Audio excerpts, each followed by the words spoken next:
ইবনে সুবাইলের ইমামতিতে শবে ফজরের নামাজ শেষ হয়েছে। নামাজের সালাম ফিরানোর সাথে সাথেই কাবা শরীফের ভেতরে শুরু হয় গোলাগুলি। প্রায় 350 সশস্ত্র সন্ত্রাসী দলের কয়েকজন কাবার পাহারায় নিয়োজিত পুলিশদের হত্যা করে।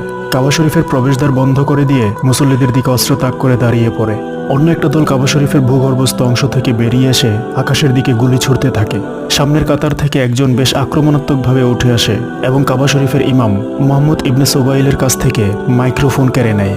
মাইক হাতে লোকটি সৌদি সরকারের দুঃশাসন ও দুর্নীতির বিবরণ দিতে শুরু করে। মুসল্লিরা তখন সবাই স্তম্ভিত।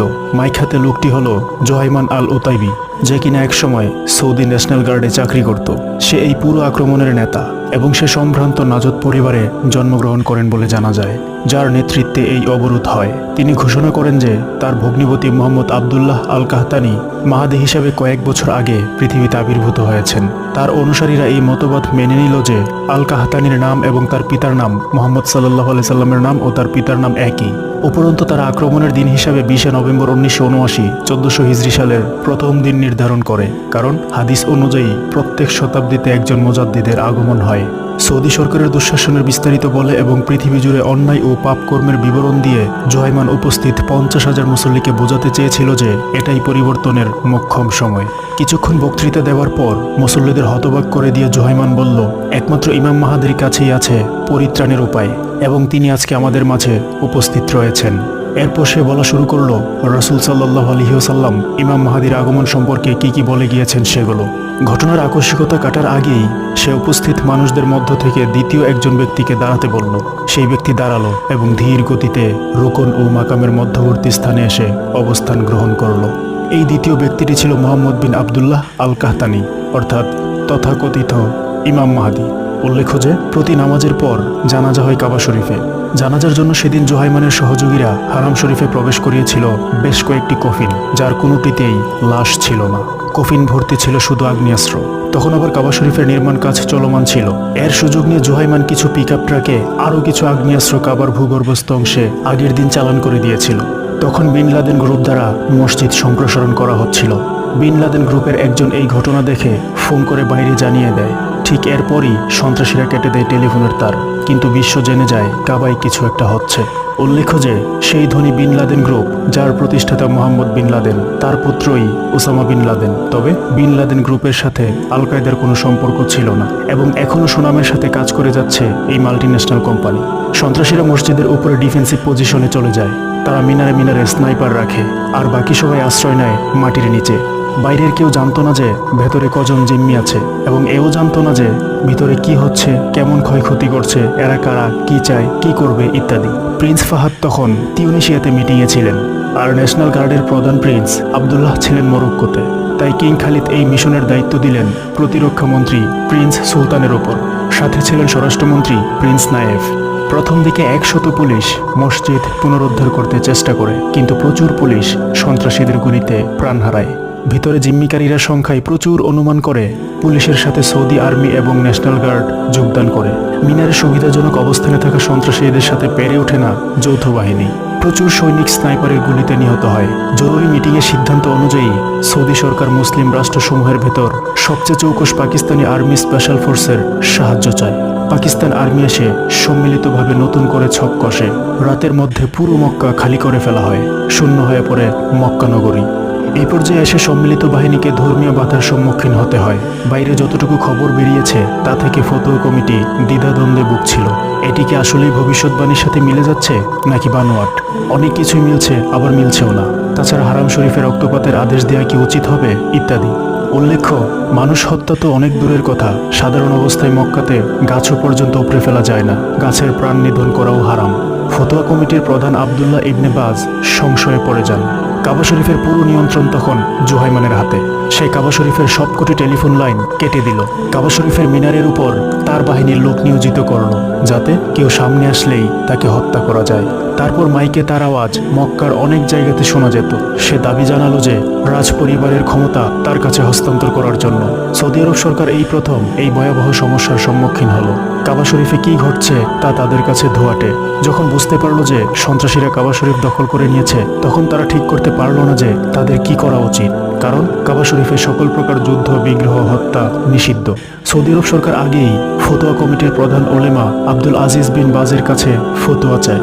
আব্দুল আজিজ অন্য ওলেমাদের সাথে পরামর্শ করে ফতোয়া দিলেন যে এই পরিস্থিতিতে কাবা শরীফ সন্ত্রাসীদের থেকে পুনরুদ্ধার করতে সৌদি সরকার পাল্টা আক্রমণ চালাতে পারবে। সৌদি আরব সরকার তাৎক্ষণিক সেনাবাহিনী ও সৌদি ন্যাশনাল গার্ডের সৈন্য পাঠান, কিন্তু মিনারে মিনারে উৎপেতে থাকা জুহাইমান বাহিনী গুলি করে সহজেই সৈন্যদের হত্যা করতে লাগলো। কাবা শরীফের ভেতরে থাকা 50,000 মুসলমান হয়ে পড়ে অবরুদ্ধ। সংকটের মধ্য দিয়ে কেটে যায় 3টি দিন। সৌদি আরব সরকারের পক্ষে অসহায় এই বিপর্যয় সামলানো তাদের জন্য কঠিন হয়ে পড়ল। কিন্তু একসময় সবার জন্য খাবার সরবরাহ করতে না পেরে অন্যান্য মুসলমানদের জুহাইমান বাহিনী বাইরে যেতে অনুমতি দিল। এই সুযোগে কাবা শরীফের ইমাম মুহাম্মদ ইবনে সুবাইল, যিনি জুহাইমান আর কথিত ইমাম মাহাদির কথা ও আচরণে বুঝতে পেরেছিলেন যে পুরো ঘটনাটি উগ্র ও বিপদগামী কোনো গোষ্ঠীর কাজ, তিনি মুক্তদের সাথে কৌশলে বেরিয়ে গেলেন এবং সৌদি কর্তৃপক্ষকে ঘটনাটি সম্পর্কে অবহিত করলেন।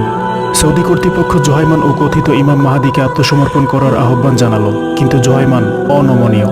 সে মাইকে তাদের বিভিন্ন দাবি দেওয়া পেশ করতে লাগলো। তার দাবি দেওয়ার মধ্যে ছিল নারীদের যে কোনো রকমের শিক্ষা থেকে বিরত রাখা, সৌদি আরবের সব টেলিভিশন বাজেয়াপ্ত করা এবং সৌদি আরব থেকে সকল অমুসলিমকে বিতাড়িত করা। কিন্তু সৌদি সরকার এসব দাবি মানতে অস্বীকৃতি জানায়। কেটে গেল আরও কয়েকটি দিন। এমত অবস্থায় সিদ্ধান্ত নেওয়া হয় অবরোধের মাধ্যমে সন্ত্রাসীদের ভাতে মারা হবে, কিন্তু বোঝা গেল তারা প্রচুর খেজুর নিয়ে ঢুকেছে আর জমজম কূপ থাকায় পানিরও সমস্যা নেই তাদের। সুতরাং এই সিদ্ধান্ত বাতিল করে সৌদি সরকার ফ্রান্সের কাছে কমান্ডো সহযোগিতা চায়। ফ্রান্স সরকার সাথে সাথে 3 জন কমান্ডো পাঠায়, যারা প্রত্যেকে 300 সন্ত্রাসীকে প্রতিরোধে সক্ষম। দেখা দেয় আরেক বিপত্তি, 3 জন কমান্ডোই ছিল অমুসলিম। ধর্মীয় বিধান অনুযায়ী কোনো অমুসলিম হারাম শরীফে প্রবেশ করতে পারে না। বিষয়টি জানানোর পর 3 জন কমান্ডোই ইসলাম ধর্ম গ্রহণ করতে সম্মত হন। পরে একটি সংক্ষিপ্ত ধর্মান্তর যজ্ঞের মাধ্যমে তারা ইসলাম ধর্ম গ্রহণ করে অপারেশনে অংশ নেন। 3 কমান্ডোর নেতৃত্বে সৌদি সেনাবাহিনী ও পাকিস্তান স্পেশাল ফোর্স কয়েকবার আন্ডারগ্রাউন্ডের সুড়ঙ্গ দিয়ে মিশনের চেষ্টা করে, কিন্তু তাদের নিশানা করতে ব্যর্থ হয়, কারণ কাবা ঘরের আন্ডারগ্রাউন্ড সম্পর্কে তাদের সুস্পষ্ট ধারণা ছিল না। তখন কাবা শরীফের নির্মাণ কাজে নিয়োজিত ছিল Bin Laden construction company. Saudi কর্তৃপক্ষ তাদের কাছ থেকে জেনে নেয় কাবা শরীফের ভেতরের বিবরণ। কাবা শরীফের নিচে রয়েছে কয়েক শত ঘর, রয়েছে হাজারটা গলি। সৌদি কর্তৃপক্ষকে এসবের পুঙ্খানুপুঙ্খ বিবরণ দিল বিন লাদেন কনস্ট্রাকশন কোম্পানির ইঞ্জিনিয়াররা। ততক্ষণে সৌদি সেনাবাহিনীকে সাহায্য করতে আসা ফরাসি বিশেষ কমান্ডো বাহিনীর সাথে যোগ দেয় পাকিস্তানের আরেক বিশেষ কমান্ডো দল। 3 দেশের বাহিনী মিলে পরিকল্পনা করে কাবা শরীফ পুনরুদ্ধারের। ঘটনার 9 দিনের মাথায় সন্ত্রাসী মুক্ত করার উদ্দেশ্যে সম্মিলিত বাহিনী তাদের ট্যাঙ্ক ও কামান বহর নিয়ে কাবা শরীফের কাছে অবস্থান নেয়। সকাল গড়িয়ে দুপুর আসে, এক পর্যায়ে তারা শুরু করে গুলি ছোড়া। ফরাসি বিশেষ কমান্ডো বাহিনী সৌদি আরবের পদাতিক বাহিনীকে নিয়ে এগিয়ে যায় দ্রুত। জুহাইমান বাহিনী অবস্থান নেয় কাবা শরীফের ফটকের কাছে ও ভূগর্ভস্থ অংশে। শুরু হয় তুমুল যুদ্ধ।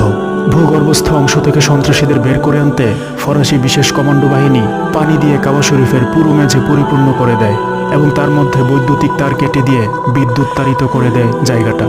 এতে জুহাইমান বাহিনী কিছুটা দুর্বল হয়ে পড়ে কিছুটা ছন্ন ছাড়াও। এবার সেনাবাহিনী শুরু করে বেপরোয়া গুলি। হেলিকপ্টার থেকে পাকিস্তান কমান্ডোরা মিনারে মিনারে নেমে গুলি চালাতে থাকে। এতে মৃত্যু হয় কথিত ইমাম মাহাদি সহ তার বেশ কিছু অনুসারীর। তখনও ভূগর্ভের উঁচু অংশে লুকিয়েছিল কিছু সন্ত্রাসী। তাদের কবজা করার জন্য ফরাসি বিশেষ বাহিনী তাদের সাথে আনা বিষ পাম্প ভূগর্ভস্থ ঘরগুলোতে ছড়িয়ে দেয়। তারপরে কিছু সন্ত্রাসী রয়ে যায়। এবার সৌদি সেনাবাহিনী উপর থেকে ভূগর্ভস্থ অংশে গর্ত করে গ্রেনেড নিক্ষেপ করে। এতে ভেতরে থাকা সন্ত্রাসী অনেকেই মারা যায়, বাকিরা বেরিয়ে আসে। সেনাবাহিনী তখন ঘটনার মূল পরিকল্পনাকারী জুহাইমান সহ তার 70 জন সহযোগীকে গ্রেফতার করে। এই ঘটনায় 127 জন সেনাবাহিনী ও পুলিশ সদস্য প্রাণ হারায়। আহত হয় 451 জন। জুহাইমান বাহিনীর মারা যায় 260 জন সন্ত্রাসী। পবিত্র কাবা শরীফ সন্ত্রাসীদের দখলে থাকে 2 সপ্তাহ। খবর ছড়িয়ে পড়ার পর ইরানের ধর্মীয় নেতা আয়াতুল্লাহ হোমেনি এটিকে ইহুদি নাসরার চক্রান্ত বলে দাবি করেন। তিনি বলেন, সন্দেহ নেই এটা সাম্রাজ্যবাদী আমেরিকান ক্রিমিনাল আর আন্তর্জাতিক ইহুদিবাদীদের ষড়যন্ত্র। ফলে সারা বিশ্বে মুসলিমদের মধ্যে আমেরিকা বিদ্বেষ গড়ে উঠতে থাকে। পাকিস্তানে যুক্তরাষ্ট্রের দূতাবাস পুড়িয়ে দেওয়া হয়। লিবিয়ার ত্রিপোলিতেও যুক্তরাষ্ট্রের দূতাবাস ভেঙে পুড়িয়ে দেয় ক্ষুব্ধ জনতা। তথাকথিত ইমাম মাহাদি সেই ঘটনাতে নিহত হয় এবং জুহাইমান সহ তার 67 জন অনুসারী গ্রেফতার হয়। গ্রেফতারের 3 দিন পর জুহাইমান সহ তার সকল সহযোগীর মৃত্যুদণ্ড কার্যকর করা হয়। দর্শক, পরিশেষে একটি কথা না বললেই নয়, আর তা হচ্ছে আমাদের প্রত্যেক মুসলমানদের সদা সর্বদা সতর্ক থাকতে হবে। কেননা উৎপেতে থাকা দুষ্কৃতী চক্র সুযোগ পেলেই মুসলমানদের ক্ষতি সাধন করবে।